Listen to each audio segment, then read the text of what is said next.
everybody get your pen and pencils out. We are doing an eyebrow class today. Hey guys, welcome back to my channel. So today I'm going to show you guys how to get your brows in shape. I actually have made so many freaking mistakes, and I change my brow shape literally every other week. It depends on which way my brows feel like going that day. Brows take such a long time. I have gotten so many requests to do this video. I'm going to show you all the do's and don'ts that I feel that I've learned throughout the years. Brows are hard. Brows are just a tricky thing for a lot of us. So we are going to go through it. I'm going to show you some do's and don'ts. Keep doing what you love doing. But if you notice some of the don'ts that you are doing, then maybe try the do side. And I think that your brow is going to look so good. Some of you guys may just do all the do's. Some of you guys may do all the don'ts. Let me know below how many do's versus the don'ts that you do, because sometimes I still do the don'ts. So if you want to learn how to get your brows on fleek,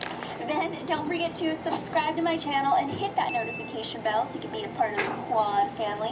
And without further ado, let's get on with the video. Let's do our brows.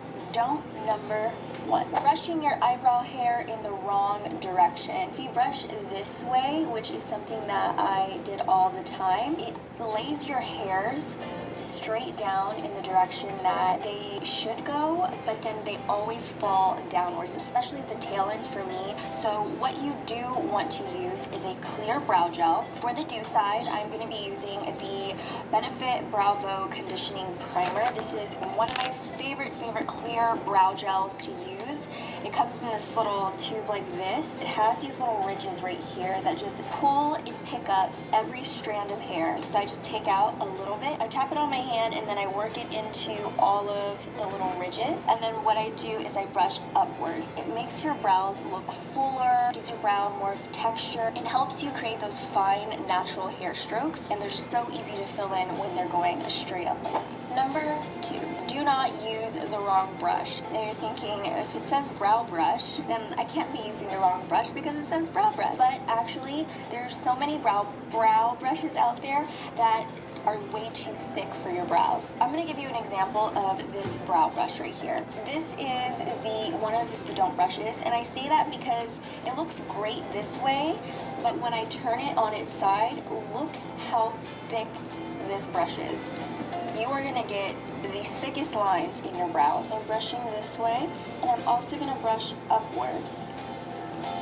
You see that? This is actually a brow brush, too thick. I don't recommend thick brow brushes like this.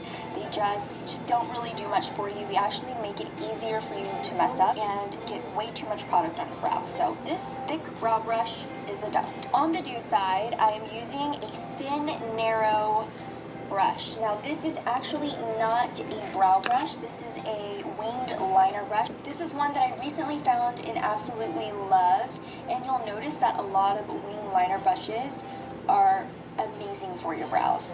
This is why. If I turn it on its side, it literally disappears. It creates the most fine lines, super thin little brow hair strokes, and it works amazing. And I think Dose of Colors just gets it, because even though they call it a wing liner brush, it still has a nice spoolie at the bottom so you can comb through your brow hairs. This is the supposed brow brush right here, and compare it to this wing liner brush. How crazy is it? Número 3.